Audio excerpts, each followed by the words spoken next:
हमने किया था कि धर्म सुधार आंदोलन की प्रगति, उसमें सबसे पहले हमने किया था मार्टिन लूथर और जर्मनी में प्रोटेस्टेंट धर्म। सेकंड किया था मार्टिन लूथर का प्रारंभिक जीवन और शिक्षा। उसका जन्म कब हुआ था बेटे, है याद आप लोगों को?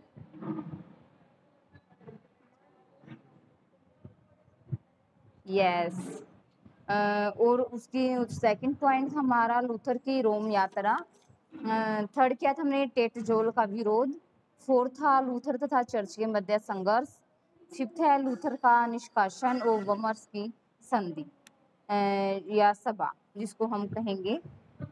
आज ये करेंगे कि लूथर का निष्कासन और वर्मर्स की सभा क्या थी, कि पोप ने लूथर के विद्रोह को दबाने के लिए कूटनीति से काम लेना चाहा।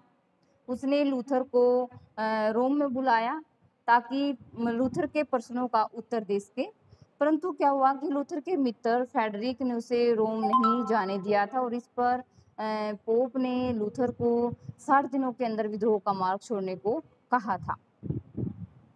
ऐसा न करने पर धर्म से बहिष्कृत किए जाने की धमकी दी गई, परंतु लूथर ने यह स्वीकार नहीं किया कि पोप द्वारा भेजे गए विशेष पत्र को खुलेआम जला दिया गया। इस पर पोप ने लूथर को रोमन कैथोलिक चर्च से बहिष्कृत कर दिया और पोप द्वारा भेजे विशेष पत्र को खुलेआम जला दिया था। इस पर पोप ने लूथर को रोमन कैथोलिक चर्च से बहिष्कृत कर दिया था, उसे नास्तिक घोषित भी कर दिया था।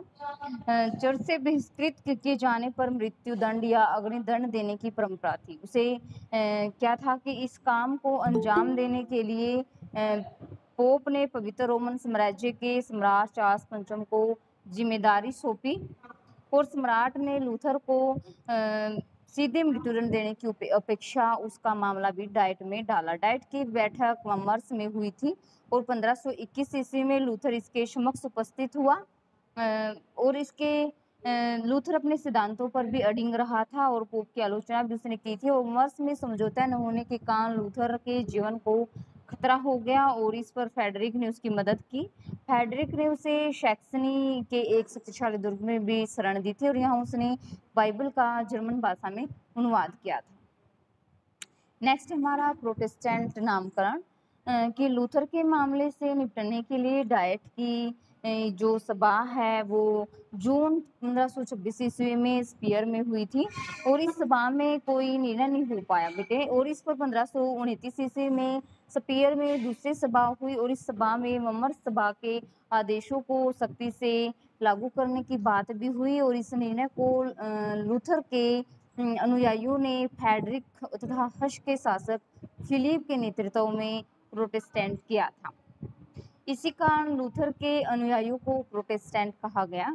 जर्मनी में क्या हुआ कि जर्मनी में लूथर के अनुयायियों की जो संख्या थी वो तेजी से बढ़ रही थी। 1524 से 25 ईस्वी में दक्षिण पूर्वी व मध्य जर्मनी के किसानों ने अनेक मांगों जैसे कि अर्ध गुलामी की दशा का अंत किया, अन्यायपूर्ण कर प्रणाली का अंत किया, सामंतों के विशेष अधिकारों का अंत आदि को लेकर आंदोलन कर दिया गया।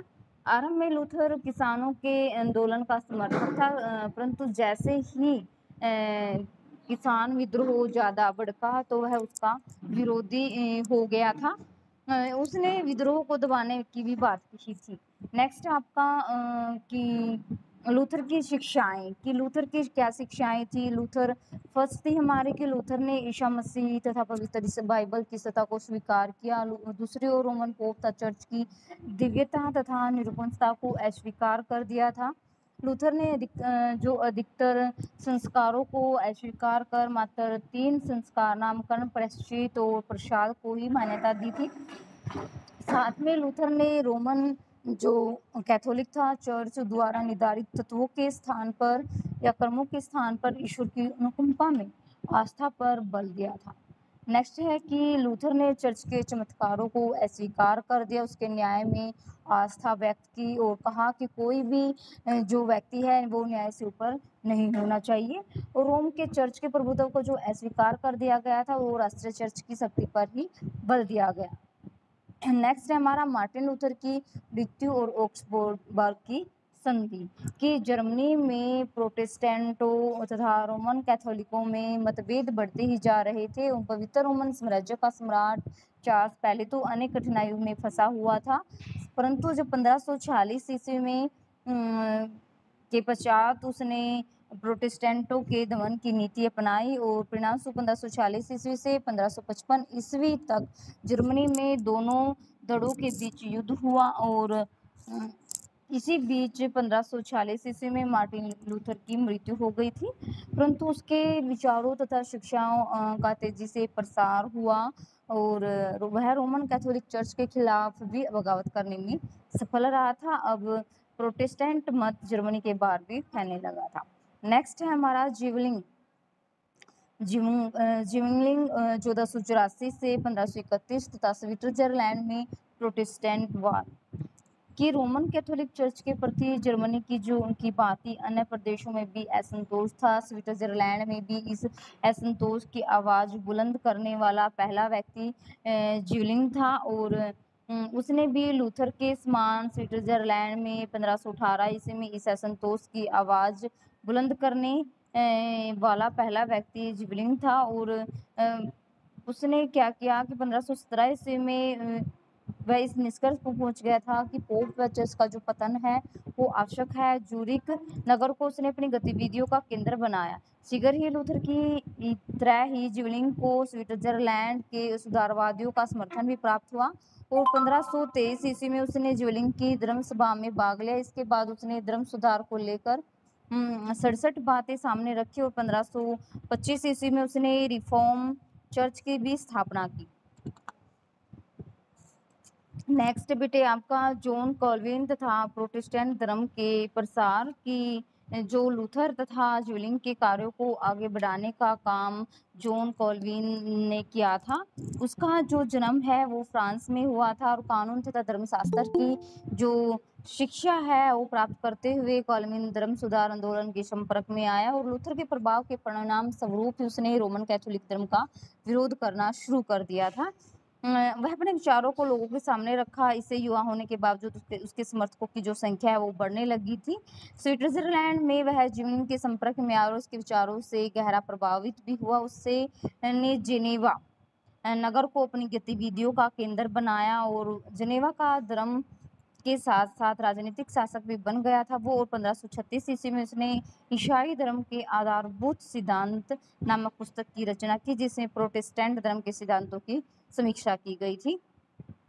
नेक्स्ट बेटे आपका इंग्लैंड में एंग्लिकन चर्च की स्थापना कि इंग्लैंड में राजा हेनरी अष्टम के काल में प्रोटेस्टेंट धर्म का प्रचार हुआ और एंग्लिकन चर्च की भी स्थापना हुई थी। उल्लेखनीय है कि इंग्लैंड में वाइक्लिफ ने अंग्रेजों को चर्च का आलोचक बना दिया था। इसके बाद छापेखाने के प्रसार से धर्म सुधार आंदोलन को काफ़ी बल मिला था। लूथर की जो शिक्षाओं का कैम्ब्रिज और ऑक्सफोर्ड विश्वविद्यालयों के बुद्धिजीवियों पर भी काफ़ी प्रभाव पड़ा था।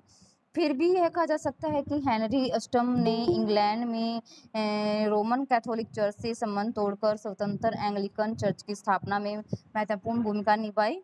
हेनरी का कोई पुत्र नहीं था। दूसरा, उसे अपनी प्रमुख परिचारिका एन बोलीन से प्यार हो गया था और वह उसे अपनी पत्नी भी बनाना चाहता था, परंतु जो पत्नी है उसकी अपनी वो कैथरीन को तलाक दे बिना वैसा नहीं कर सकता था और विवाह विच्छेद पोप की स्वीकृति के बिना नहीं हो सकता था। जब पोप ने हेनरी की बात स्वीकार नहीं की तो हेनरी ने पोप का खुलकर विरोध करना शुरू कर दिया और इंग्लैंड में व्यापारी वर्ग का उदय हो चुका था। वह पोप को दिए जाने वाले कर के खिलाफ भी था। इस कारण से सबसे पहले हेनरी ने रोम जाने वाले धन पर प्रतिबंध लगा दिया और कनेर को स्वयं ही कैटबरी का बिशप बना दिया था। इसके बाद उसने अंग्रेजी न्यायालय से अपनी पत्नी कैथरीन के तलाक का आदेश प्राप्त कर लिया और एन बोलीन से विवाह कर लिया था। इस पर से भी पोप ने क्या किया कि राजा हेनरी को धर्म से बहिष्कृत कर दिया था।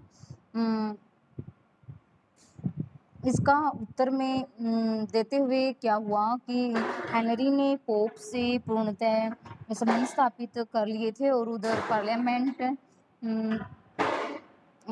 ने भी 1534 ईस्वी में श्रोता का विधान पास कर दिया था।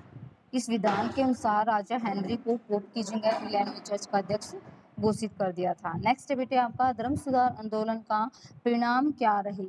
ये थी आपकी प्रगति और अब है हमारा उसके परिणाम। फर्स्ट है हमारा ईसाई मत का विभाजन कि 15वीं सदी में ईसाई धर्म 2 भागों में बट गया था। पूर्वी यूरोप में रूढ़िवादी यूनानी चर्च था और शेष यूरोप में रोमन कैथोलिक चर्च था। अब धर्म सुधार आंदोलन के परिणामस्वरूप यूरोप में धार्मिक विविधता का प्रसार हुआ। सुधारवादी जो है वो प्रोटेस्टेंट मत के कई रूप सामने आए, जैसे कि लूथरवाद है, काल्विनवाद है, एंग्लिकनवाद है आदि। इससे पश्चिमी यूरोप की जो मध्यकालीन धार्मिक एकता है वो सदैव के लिए क्या हो गई, समाप्त हो गई थी। फ्रांस